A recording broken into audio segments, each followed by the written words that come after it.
지난 5년간 한반도는 대결과 긴장의 연속이었습니다. 민주정부 10년이 공들여 쌓아온 남북 간의 신뢰가 모두 무너졌습니다. 평화는 실패했고 안보는 무능했습니다. 6.15 14선언의 정신으로 되돌아가야 합니다. 저는 대통령이 되면 북한에 특사를 보내 취임식에 초청할 것입니다. 임기 첫 해에 남북 정상회담을 추진하겠습니다. 안녕하십니까. 신의 한수의 신의식입니다. 오늘은 사진과 시사를 엮어서 보내드리는 신사입니다. 먼저 부탁의 말씀 올리겠습니다. 신의 한수 구독 참여하기 버튼 꼭 눌러주시고요. 광고 또한 시청을 부탁드리겠습니다. 시청 후 추천 버튼 또한 부탁드리겠습니다. 고용주 방송문화진흥회 이사장의 공산주의자 표현을 유죄로 판결한 서울중앙지법 민사 83 단독 김진환 판사가 우리법 연구회 출신으로 고용주 이사장의 변론을 막고 문재인 전 대표 측에 일방적으로 유리한 재판을 진행했다는 주장이 제기돼 이념적 판결이 아니었냐는 비판이 일고 있습니다. 특히 양동원 한국학중앙연구원 명예교수가 법정 증거로 제출한 의견서를 철저히 외면해 논란이 일고 있습니다. 양동환 교수는 공산주의자들의 언동상의 특징을 11개로 분류했고 특징들 가운데 3-4개만 일치해도 그는 공산주의자로 의심받아 마땅하며 6개에서 7개가 일치하면 공산주의자일 가능성이 높으며 8개 이상이면 그 자신이 인정 여부와 상관없이 공산주의자가 틀림없는 것으로 판단되어야 한다고 말했습니다. 문 전 대표는 양동환 교수가 제출한 의견서 내용 중 11개 언동의 특징 가운데 11개가 모두 일치했습니다. 오늘은 양동환 교수가 법정에 제출한 의견서 내용 중 4가지를 먼저 들어보겠습니다. 문재인 씨가 공산주의자인지 여부를 판단하려면 우선 판단 기준의 설정이 필요하다. 본 의견서 작성자는 그 기준을 설정함에 있어서 2가지 사항을 고려했다. 첫째는 특정인이 어떤 사상을 신봉하느냐는 내면의 심리 상태이기 때문에 그가 자기의 신봉 사상을 솔직하게 말하는 것이 자기에게 유리 혹은 불리한지 여부의 판단에 따라 솔직하게 말할 수도 있고 거짓말을 할 수도 있다는 점이다. 둘째는 특정인이 어떤 사상을 신봉하면 언동이 그 사상의 영향을 받아 일정한 특징을 나타내게 된다는 점이다. 이 2가지 점을 고려하여 문재인 씨가 공산주의자인지 여부를 판단하는 기준은 그에 관한 문재인 씨의 진술을 기준으로 삼아서는 안 되고 그의 언동 기록에 공산주의 신봉자의 언동상의 특징과 일치점이 있는지 여부를 기준으로 삼아야 한다고 판단했다. 본인은 문재인 씨가 공산주의자인지 여부를 판단하는 기준으로서 비공산국가, 공산당의 합법성을 인정하지 않는 국가에서의 공산주의자들이 언동상의 특징을 찾아내기 위해 노력했다. 문 씨는 대한민국이 정치인이며 대한민국은 공산당의 합법성을 인정하지 않는 국가이기 때문이다. 비공산국가에서의 공산주의자들이 언동상의 특징을 찾아내기 위해 본인은 우리나라에서 사법당국이 처벌을 받은 공산주의자, 북한과 연결된 공산주의자와 연결되지 않은 공산주의자를 모두 포함 그들이 행동에서 발견되는 공통된 특징들, 그리고 공산주의자들이 언동에 관해 서술한 국내외 서적들에서 단편적으로 서술된 공산주의자들이 언동상의 특징들을 찾아보았다. 그 결과 다음과 같은 11개 항의 공통된 특징을 발견했다. 첫 번째, 공산국가의 주장 정책에 동조한다. 한국의 경우 북한 정권의 주장과 정책에 동조한다. 두 번째, 공산주의자들을 존경한다. 세 번째, 공산주의 체제와 공산주의 사회에 대한 호감, 동경의 태도를 취한다. 네 번째, 과거에 있었던 공산주의자들의 활동을 미화 찬양한다. 다섯 번째, 공산주의 단체 또는 용공 성향의 단체들을 옹호한다. 여섯 번째, 용공 세력, 좌경, 진보 세력과 지속적으로 협조한다. 일곱 번째, 공산국가가 하는 것은 나쁜 것도 좋은 것으로 찬양한다. 여덟 번째, 반공에 대해 부정적 태도를 취한다. 아홉 번째, 공산주의자들이 주장하는 인식을 수용한다. 열 번째, 자국이 안보와 정당성 강화에 이로운 조치는 반대하고 안보와 정당성 약화를 초래할 조치를 주장한다. 11번째, 민주주의자임을 자처하나 자유민주주의를 옹호하지 않으며 자유민주주의를 절차적 민주주의나 형식적 민주주의로 폄하하며 실질적 민주주의 실천을 주장한다.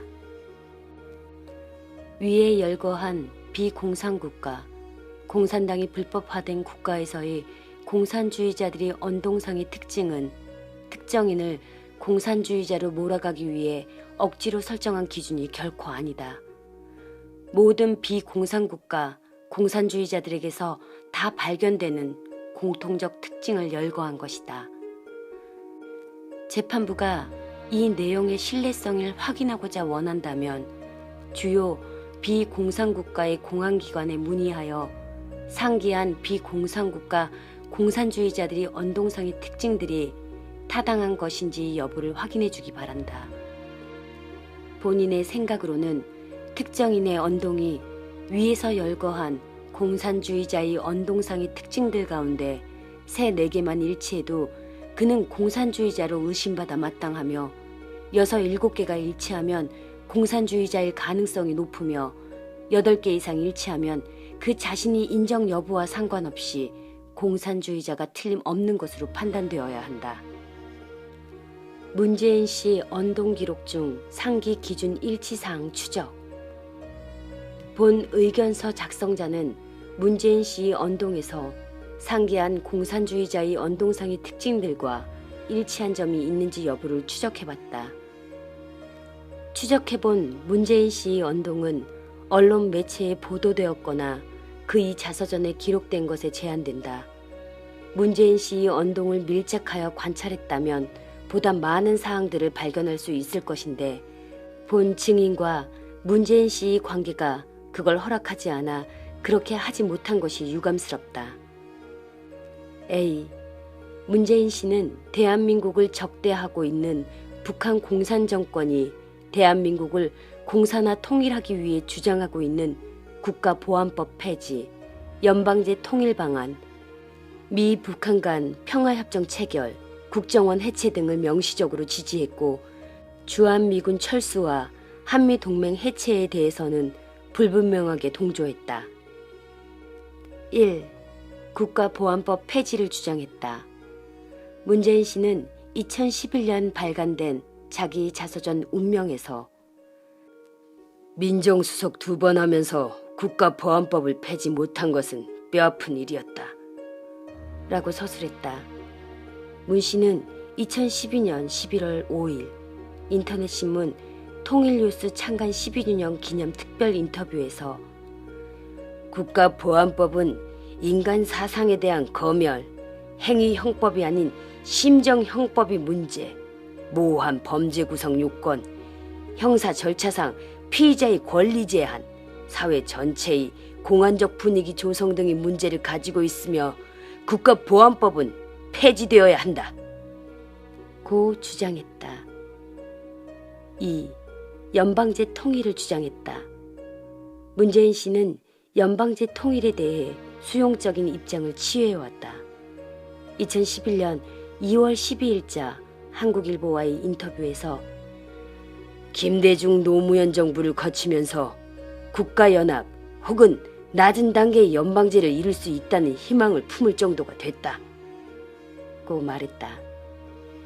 2012년 8월 20일 현충원에서 개최된 김대중 대통령 3주기 추도식에서 김대중 대통령이 꿈꾸셨던 국가연합 또는 낮은 단계의 연방제 정도는 다음 정부 때 정권교체를 통해 반드시 이루겠다 고 말했다. 3. 미 북한 간 평화협정을 체결해야 한다고 주장했다. 문재인 씨는 북한이 주장해온 평화협정 체결에 대해 수용적인 입장을 취했다. 문 씨는 2012년 인터넷신문 통일뉴스 창간 12주년 기념 특별 인터뷰에서 북핵 문제에 대한 해법에 대해 북핵 폐기 과정에서 한반도 냉전구조를 해체하고 북미, 북일 관계를 정상화하며 남북 대결 구도를 해소하고 정정협정을 평화협정으로 전환해야 한다. 이런 포괄적 접근만이 북핵 문제를 근본적으로 해결해준다 고 답했다. 이는 북한 정권이 늘상 주장해온 것이다. 4. 국정원 해체 주장에 동조했다. 문재인 씨는 2013년 9월 23일 저녁 서울시청 광장에서 천주교 정의구현 사재단 주최로 열린 국정원 해체와 민주주의 회복을 위한 전국 시국 기도회에 참여했다. 사재단은 이날 배포한 시국 선언문에서 국정원은 더 이상 존립한 이유가 없다. 당장 해체되어야 한다 고 주장했다. 이런 집회에 참여했다는 것은 문 씨가 국정원 해체에 적어도 소극적으로 동조했음을 의미한다. 5. 주한미군 철수와 한미동맹 반대에 동조했다. 문재인 씨는 2012년 11월 5일 인터넷신문 통일뉴스 창간 12주년 기념 특별 인터뷰에서 주한미군 문제와 관련 2000년 남북 정상회담 때 김정일 위원장도 주한미군이 존재에 대해 양해하고 주한미군이 동북아의 안정을 위해서 긍정적인 역할을 하는 점도 있다고 긍정적으로 평가를 내린 바 있다. 따라서 주한미군이 철수 문제는 고려하고 있지 않다고 말했다. 이 말은 김정일이 주한미군을 양해하고 있으므로 주한미군이 철수 문제를 고려하지 않는다는 뜻이고, 동시에 김정일이 요구하면 주한미군 철수 문제는 고려한다는 뜻이 담긴 말이다. 이후 북한 정권은 김정일이 남북 정상회담에서 주한미군을 긍정적으로 평가한 일이 없다고 말했으며, 현 시점에서는 주한미군 철수를 적극 요구하고 있다. 정전협정이 평화협정 전환의 핵심 내용은 주한미군 철수이다. 이 두 가지 사항을 고려하면 문 씨는 주한미군 철수를 주장한 셈이 된다. 한편 문 씨가 공동대표의 1인으로 재임했던 부산통일연대는 2004년 7월 4기 5차 집행위원회에서 주한미군 재배치에 반대 및 한미동맹 강화론 반대 투쟁을 전개할 것을 결정했다. 부산통일연대의 이러한 결정은 문재인 씨가 주한미군 철수와 한미동맹 해체에 대해 간접적으로 동조했음을 시사한다. 특정인이 위 5개 항 중 한두 가지만 행한다면 그를 북한 추종분자라고 말하기 어렵다. 그러나 5개 항을 모두 행한다면 그는 북한 추종분자로 의심할 수밖에 없다. B. 문재인 씨는 남한에서 사회주의 혁명이 일어나기를 희망하는 공산주의자들을 존경해왔다. 문재인 씨는 공산주의자 리영희 씨와 신영복 씨를 존경한다고 밝혔다. 리영희 씨에 대해서는 그의 자서전 운명에서 대학 시절 나의 비판의식과 사회의식에 가장 큰 영향을 미친 분은 리영희 선생이었다 라고 고백했다. 신영복 씨에 대해서 문재인 씨는 평소 크게 존경하는 태도를 취해왔고, 신영복 씨가 사망한 후 2016년 1월 17일 그의 빈소를 찾아간 문재인 씨는 신영복 선생님은 제게 처음처럼 글씨를 써주셨다 며 고인과의 추억을 떠올리면서 선생님의 더불어 정신, 공존과 연대의 정신을 늘 간직하면서 실천하겠다고 말했다. 문재인 씨가 이처럼 크게 존경하는 리영희 씨와 신영복 씨는 어떤 사상을 신봉한 인사들인가? 결론부터 말하자면 매우 단단한 공산주의자들이다. 문 씨 변호인 측은 리영희 씨가 사회민주주의자라고 주장한 바 있고 신영복 씨에 대해서는 인본주의자라고 주장할 것으로 보인다. 문 씨 변호인 측의 그런 주장은 리영희 씨와 신영복 씨의 언동을 깊이 고찰해보지 않은 데서 비롯된 잘못된 주장이다. 먼저 리영희 씨의 저서들을 분석해보면 그가 확고한 공산주의자임을 입증해주는 근거들이 매우 많이 발견된다. 다음 신영복 씨의 글과 인터뷰들을 분석해보면 그가 확고한 공산주의자임을 입증해주는 근거들이 매우 많이 발견된다. 리영희 씨와 신영복 씨의 글이나 발언 내용은 그들이 확고한 공산주의자임을 거듭 입증해준다. 공산주의자를 존경한다는 것은 공산주의자의 공산주의 사상도 존중하거나 적어도 반대하지 않는다는 의미를 갖는다.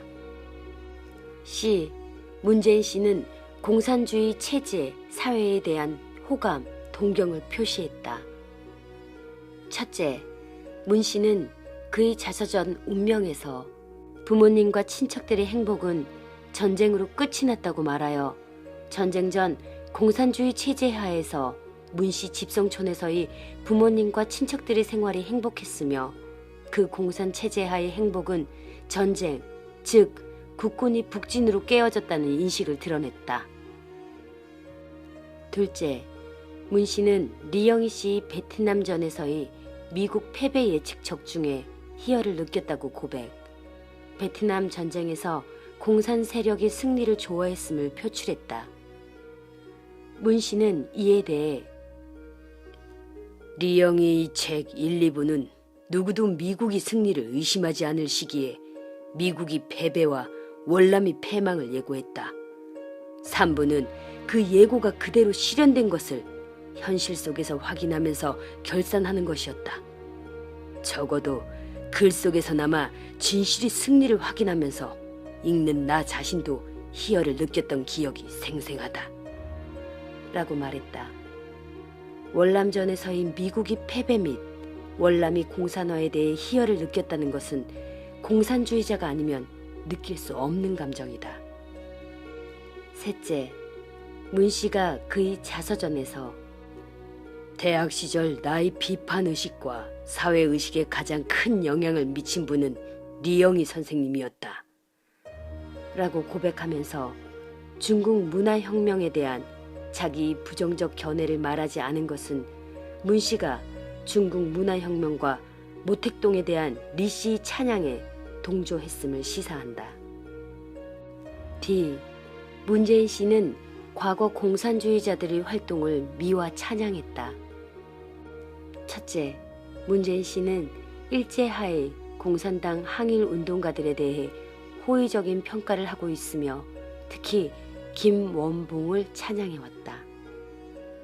문 씨는 2012년 이전부터 김원봉에 대한 추모의 정을 표시해왔으며 2015년 8월 15일에는 자신이 페이스북에 김원봉에 대해 일제 경찰이 백번 김구 선생보다 더 높은 현상금을 내걸 정도로 항일 투쟁이 치열함에 있어서 어느 누구에게도 뒤지지 않는 분이다. 광복 70주년을 맞아 약산 김원봉 선생에게 마음속으로나마 최고의 독립유공자 훈장을 달아드리고 술 한잔 바치고 싶다. 는 글을 올렸다. 김원봉 선생이 어떤 사람인가? 김원봉은 1920년 전후에 공산당 당원이 되었다. 29년에는 조선공산당 재건동맹을 조직했다. 김원봉이 공산주의 운동에 크게 이바지했음은 틀림없다. 그러나 코민테른식 공산주의자가 아닌 민족주의적 공산주의자인 탓으로 언제나 한국 공산주의 운동에서 주변부에 머물렀다. 36년 김원봉을 수반으로 하는 조선민족혁명당이 조직되었다. 38년 조선의용대가 발족하고 김원봉이 총사령으로 선출되었다. 41년 조선의용대의 대부분이 중국 공산당 지역으로 이동하여 김원봉은 지휘권을 상실했다. 임시정부의 좌우 합작에 참여, 44년에는 임시정부의 군부부장 겸 광복군 제1지대장이 되었다. 해방 후 귀국하여 좌익진영이 일원으로 활동하다가 48년 4월 평양의 남북협상에 참여했다. 북한 정권에 참여, 북한에서 국가검열위원장, 노동상 등을 역임하였으나 58년 숙청당했다. 김원봉의 행적 가운데 무엇을 보아도 대한민국을 위한 활동이 없다. 그가 비록 민족주의적 성향이 강했다 하더라도 단단한 공산주의자인 것만은 부정할 수가 없다. 그런 김원봉을 최고의 독립운동가로 찬양하며 최고급 독립유공자 훈장을 달아드리고 싶다고 말한 것은 문 씨가 공산주의에 대해 동조적이거나 적어도 비판의식이 없다는 것을 말해준다. 둘째, 문재인 씨는 대한민국 건국을 방해하기 위해 남로당원들이 주도하에 일어난 폭동인 제주 4.3 폭동을 줄곧 제주 4.3 민주항쟁이라는 긍정적인 명칭으로 불러왔다. 셋째, 공산주의자들이 조직한 불임사건을 용공조작사건으로 비호했다.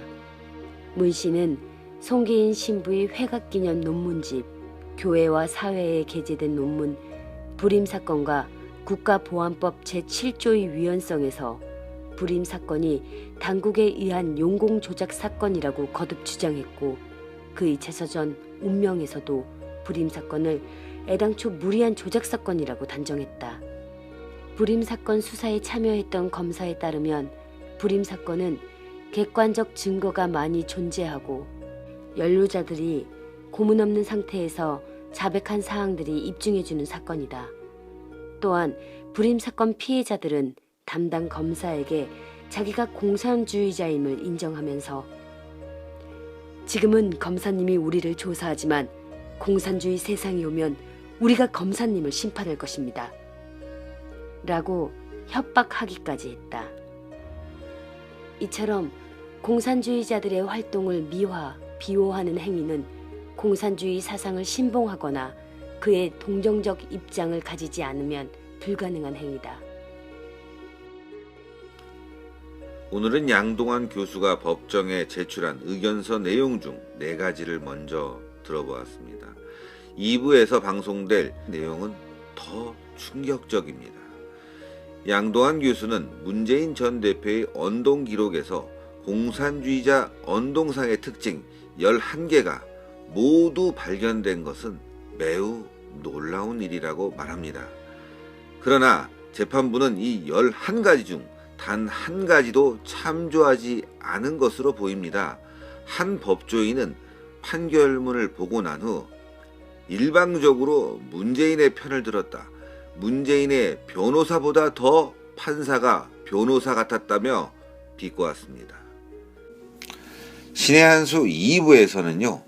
양동환 교수가 법정에 제출한 의견서 문재인의 공산주의자 특징 11가지 중 6가지를 다시 보내드리겠습니다. 여러분들의 많은 시청 부탁드리겠습니다. 감사합니다.